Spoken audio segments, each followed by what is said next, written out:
Welcome everybody back to From the Depths campaign mode. So today we have assembled the fleet here right before a outpost, which is the Davy Jones outpost in particular. We're going to take this one out because it keeps producing, well, a lot of enemies, and we don't want that to happen because we want to wipe out the Deepwater Guard entirely. Now, a couple things have changed since last episode. I have tweaked around with the graphics settings. I haven't gotten them to perfection, so you might still see a little bit of lag and stuttering, but I think for the most part I have it under control. Yeah, see, little stutters like that probably will happen no matter what I do. Also, I've upped the difficulty. I had it at 1.5 difficulty before, which I think it was a normal difficulty, but now I've upped it to 2 times difficulty. So hopefully that'll be a little bit, I guess, more entertaining to fight against, and a little bit better as far as enemy shipbuilding practices are concerned. And as you can see, the ocean is quite unruly today. So we're going to take the battle fleet here, and we're going to attack the Davy Jones outpost.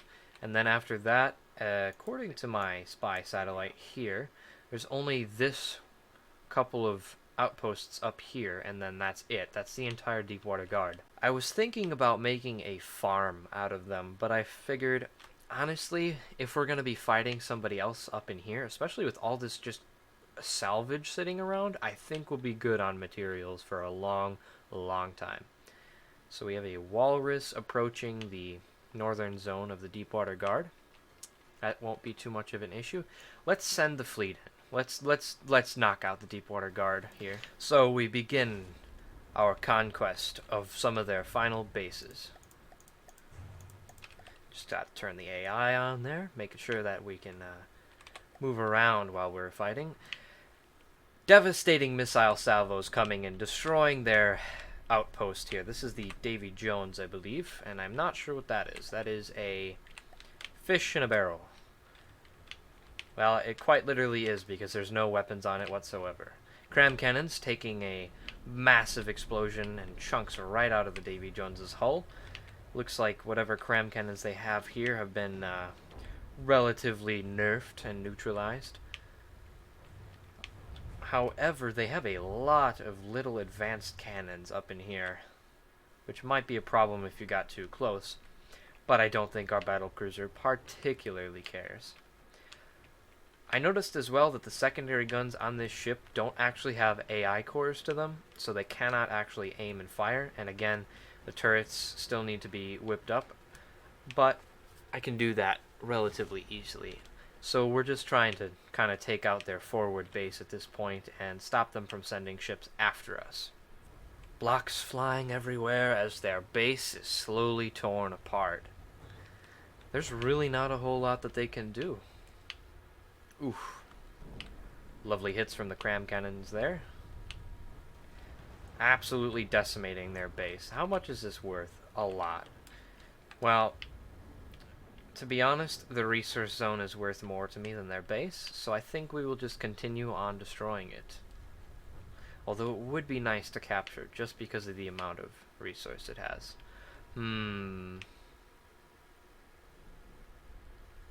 I think it's been... Well, let's see these missiles damaging us. Oh, lots of lag. They don't appear to be doing all that much against our armor scheme. Oh, Lord. Did we lose a missile cruiser? It appears that we might have just lost a missile... Wait. I think we just lost a missile cruiser. That was the first one we've ever lost. I think. That is a dark day. Alright, destroy the base. We don't have any need for it. Destroy it. They don't deserve to live. They've destroyed one of our missile boats. Although that does give me an idea, as I kind of wanted to upgrade or at least get a better ship design than the missile boats in to be our mainline force. Because the battlecruiser is doing quite well, and the missile boats are also doing quite well, but they're definitely showing their age in design and, of course, service. Oh, we have a little prompt here. Dead men tell no tales. Pirates, the scum of Neater's waters. They're greedy thieves that care nothing for the world, nor care for those that they steal from and hurt. The 4 pirate lords of the Deepwater Guard have each surrendered to save their own filthy skins. Protector of Erwick, they called themselves, but they grew rich standing on the backs of the poor and gave nothing back. Hanging them would be too quick, too merciful, and if they were dead, they couldn't tell others of their downfall. No, the pirate lords will work off their debt to the people. They will till the fields, dig the wells, and build the homes under the watchful eyes of armed guards until their debt is paid. When that day will come, has yet to be decided. There's a burning fire within your eyes that the one who betrayed you, Captain Sal, is dead in the water where he belongs for what he did. Piracy can be expected to end in due time, but you still have a mission to accomplish. Your quest cannot stop here. Choose your next target and bring forth the winds of change. Okay. Well, that was a successful battle, and according to that message, the Deepwater Guard main forces have all surrendered to me. And I don't blame them. They probably know what a sexy ship looks like. Ooh. Ah, yes. Our missile cruiser did get destroyed. That is sad. I'm going to get a resource zone in here and in the other one that we procured last episode. And I'm going to take the rest of the Deepwater Guard's land and fight off any remainders that would rather fight me than give in. Our northern battleship fleet has once again proved its might by destroying some remnants of Deepwater Guard up here. Sorry that the fight wasn't being recorded. I accidentally hit the button on my keyboard that pauses it. So just know that these are still well and capable of killing enemies. A quick little status update here for you. We have the balloon satellite thingy capturing a bunch of zones throughout here. Our main fleet is poised against this border in case we decide that they are a threat. And our northern battleship fleet is also capturing some areas up here. And I know there's some Deepwater Guard resistance here, so we might wipe those out. Our cargo ship, which has a lot of storage, is coming up to the front line to resupply our battle fleet. And our resource fortresses are gathering material quite nicely. So our forces have consolidated into one strong fleet here, and we are going to take back the Deepwater Guard's land. Their entire fleet here, this is all that is left of them, besides this one resource fortress that we can't get because it's in the Onyx Watch's territory. Our fleet moving into position, their fleet is on the way. We will see how this goes. Our forces have spawned in successfully. And we are going to engage the entirety of the rest of the Deepwater Guard's fleet, starting with this little fellow, the Jacob Scorn, again, with that missing textured front end. Look kind of odd. But she sinks below the waves and gives our ships some materials, as our old battleship and battlecruiser try not to collide.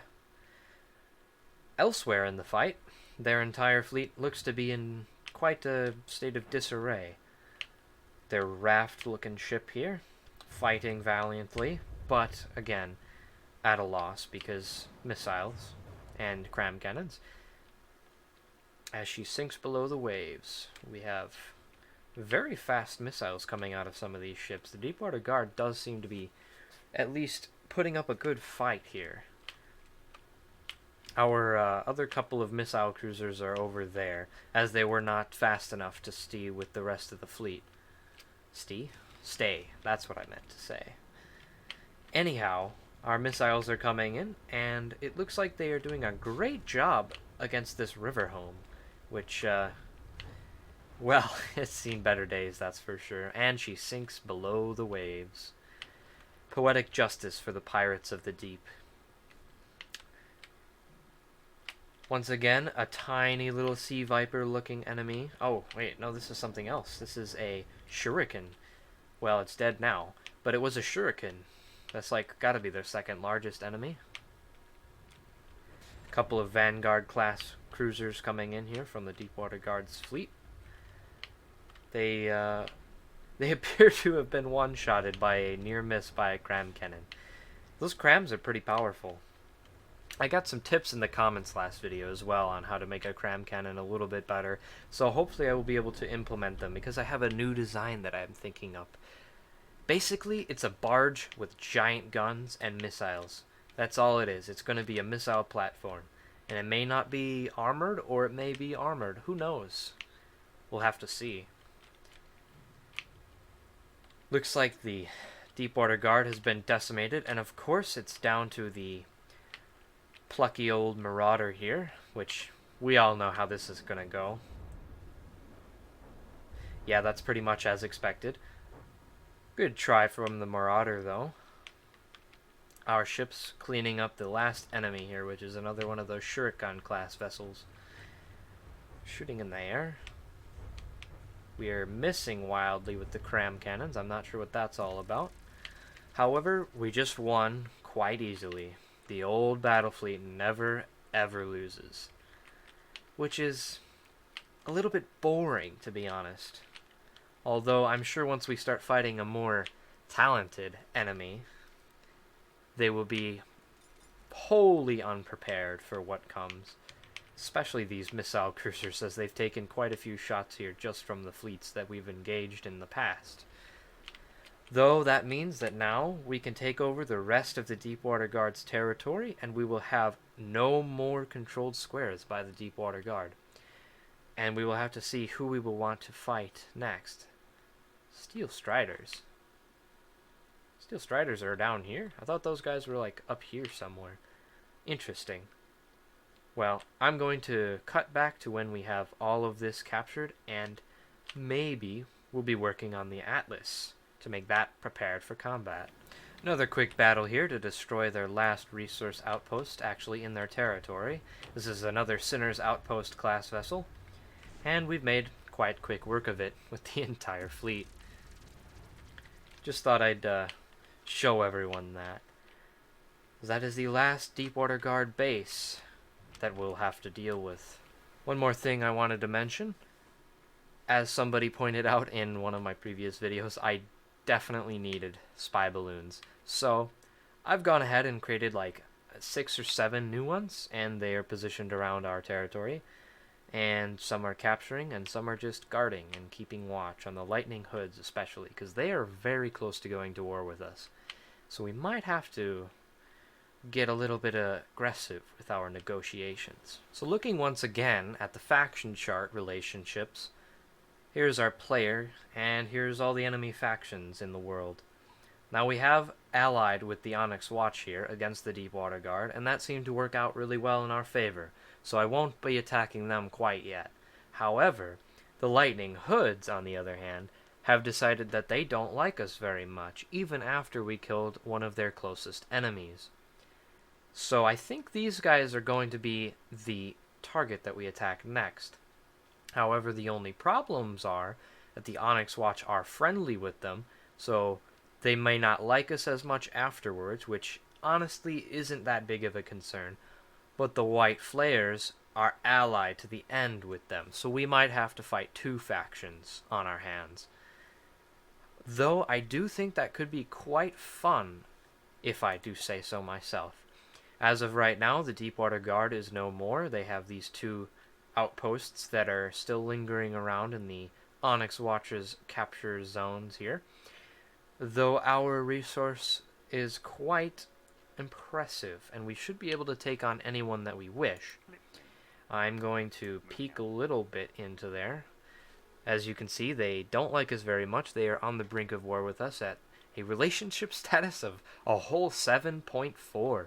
Even the Scarlet Dawn up here likes us a little bit more than they do.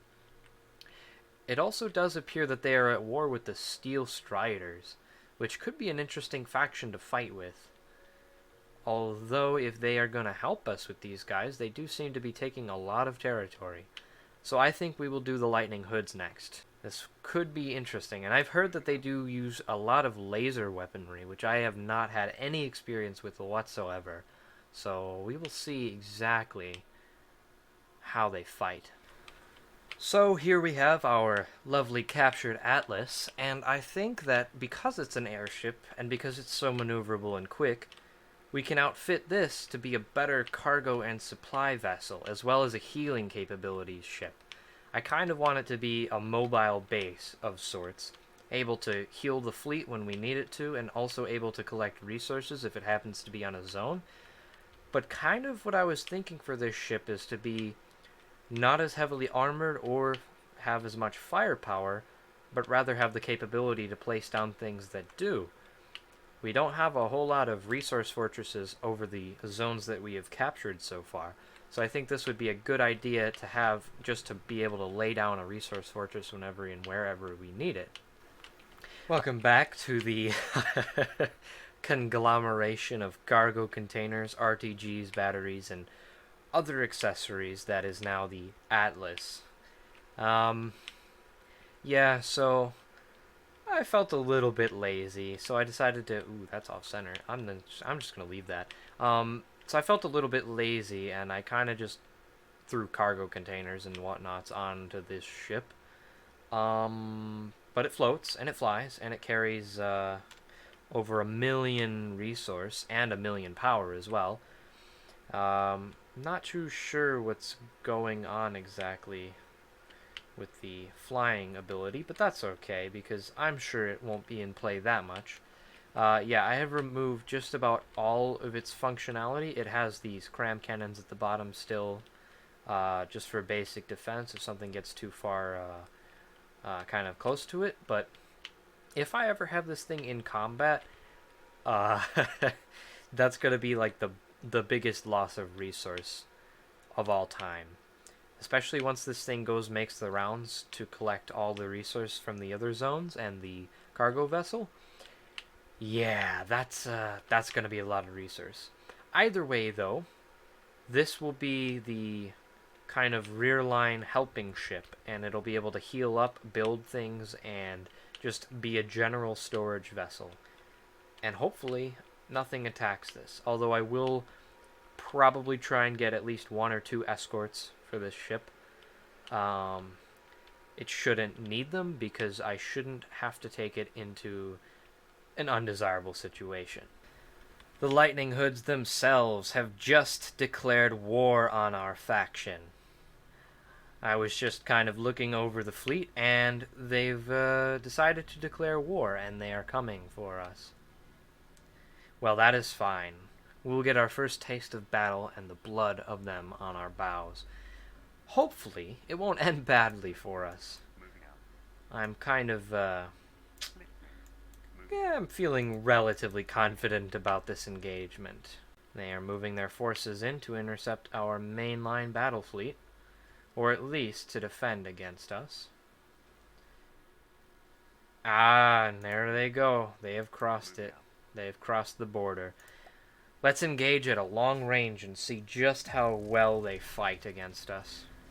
Fleet moving in, of course, getting really close to each other because that's how they were positioned, and a little bit of ramming action is going to go on there, but that's okay. We both know that both of those ships are very good at defense. The Lightning Hood's first craft sent against us is the Sapphire. Interesting name. Looks like a very fast hydrofoil type craft, water skimmer at best, with a little bit of a cannon on top. Kind of ugly, but kind of cool at the same time. Kind of reminds me of Star Trek, the Jem'Hadar fighters, if anybody knows what I'm talking about, obviously. The design is very similar, but they've already gone under the water, as our combined fleet's forces are just too strong with those missile cruisers and the cram cannons being able to hit it, which I'm actually proud to say that the cram cannons are able to hit a target like that. That was pretty impressive. Still have to fix up this rear turret, but other than that, the ship is all good. Crams you cannot fire underwater. It's not really possible. But our torpedoes can get them. Good thing the battleship, wherever there it is, has torpedoes that can go underwater as they have ballast tanks. This ship looks like it would have been quite nasty if it decided to ram me. Ooh, the cram cannons can get things underwater. Well, the first battle against the Lightning Hoods, and our forces take the cake with ease. You guys are gonna ram into each other. Anyway, so the Atlas is fully retrofit, and she is coming up this channel here to supply at our various fortresses around the land.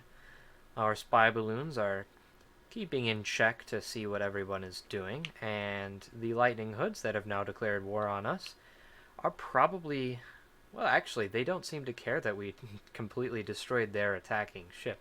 Although I wonder if the whole relationship status is whether or not you go into their territory and try to steal it or not. But that's about exactly what we're going to do, so let's go. Lightning hoods, trying to press their advantage in technology, I suppose. They're pushing into our territory quite hard and quite fast. So we're going to use the entire fleet, and we're going to destroy them once again. Fleet assembled, missiles away, shots out on target. Let's see, they've got another very fast water skimmer. This time the Flash looks actually really cool. I like this design. Although it doesn't look exactly the most stable. And our missiles are easily able to match its speed and more if they could actually hit something. Fleet turning around to re-engage the target. It looks like our missile cruisers have kind of rammed each other a little bit. Our cram cannons appear to be completely... Oh, no, wait, they're firing on something. Oh, mind the lag. Mind the lag. Yes, they're water skimmers, though. They are very fast, but are they going to be effective? Out of control. Yeah, see, that seems to be a problem with these. Going out of control. They don't seem to be able to fly and fight very well. So much lag. Although our battlecruiser does seem to be taking a lot of damage, she appears to be mostly concentrated in the hull here, which is where most of the armor is, so that's good. They're at least not able to shoot down our guns. What is this? This is a submarine. Ooh, I don't know if we actually have anything that can defeat a submarine. Apparently we're able to hit it, though, which is good. Oh, what just happened to this cruiser? Did it just get hit by a torpedo or something? I don't know. We might be in over our heads here, ladies and gentlemen. That's a lot of torpedoes our way. And we do have our first casualty, which is the missile cruiser, of course. That's unfortunate. Although, I don't know exactly how we're going to be able to fight this submarine. The cram cannons do seem to be able to hit it, but they're not doing all that much damage. And I'm not sure what this is all about. Is that a laser? That's cool. Oh my god, that's like a lightsaber just sticking out of it. That is so unfair and cheesy, but kind of cool as well. I'm totally going to build something like that. Cram cannons struggling to hit. It does appear that this will be our first strategic loss. Although we have taken out their water skimmers, and it is our fleet against one of their submarines. Our battlecruiser valiantly attempting to take out that enemy. Of course, our secondary gun knocked out because it still doesn't have an AI, and it still can't fire on anything. Let's see. You are actually doing relatively alright. And it does appear... Oh, let's watch this thing cut. Ooh, I think it missed. Yeah, it missed. Our missile cruisers are wholly ineffective against the submarine. We're going to have to build some stuff to counter these. Looks like our battleship might be going down. Yep. Battleship's just gone down. As long as the battlecruiser stays alive, I'm okay with that. We'll withdraw if it gets too damaged. Though it does appear to be putting up one hell of a fight against this monstrosity of metal and doom. Why did their behavior suddenly turn off? Oh, there goes that one. What a shame. Our old fleet is being retired forcefully. What an interesting turn of events. We are definitely in way over our heads. But that's okay, though. This is going to make me design better, bigger, and stronger. And most certainly faster, because the battlecruiser, while fast, is not as fast as this speed demon, which... Top speed, yeah, 49 meters per second. That's kind of ridiculous for a submarine. I do have a submarine design of my own that I'd like to implement in this campaign, and now that I'm seeing this, I kind of think I need to. It looks like it's going to go for a ram on our battlecruiser, which is currently ramming a missile cruiser. So let's see just how much damage this lightsaber-looking thing can actually do in the darkness, of course. Ooh, they might just miss. Yes, they have missed.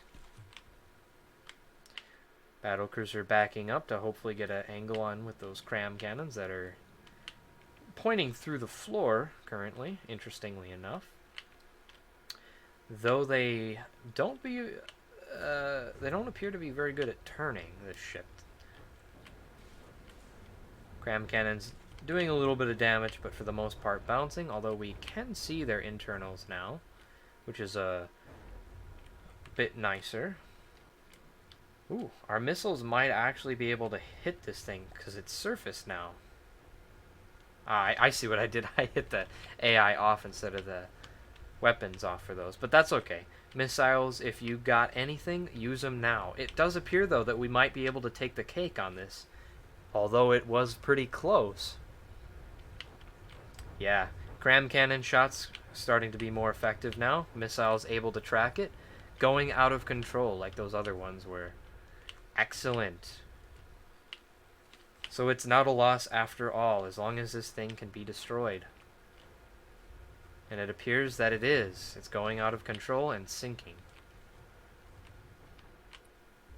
Lost control, ejecting. Yes. So that means that our plucky old fleet has managed to survive a Lightning Hood full-on submarine. The Anode. Interesting. Interesting name. We have sunk the Anode, and though there are only 4 of our original fleet left, the battlecruiser put up a really good fight, and so did our other ships, but they were sunk because they were wholly unprepared for what the Lightning Hoods had to offer. So I think in between episodes I will try and design maybe a new ship to combat submarines especially, but definitely more modernized ships, because while these ships are good and the battlecruiser will stay with us for all eternity as far as I'm concerned, the older ships like the battleship and the wooden missile platform were specifically made to fight the Deepwater Guard, and they can't really keep up anymore. So yeah, I guess I'll be building some new ships, and we will be combating the Lightning Hoods as fast and as best as we can with what we have, and we will play the defense game until we have some better and bigger, stronger ships. Leave your suggestions in the comments below for exactly what I should build. But I suppose for now, this has been an episode of From the Depths, quite an enlightening one at that. I hope you enjoyed watching, and I hope you'll join me for the next episode, whenever that may be. So for now, as we look off into the brilliantly orange sunset, this is goodbye.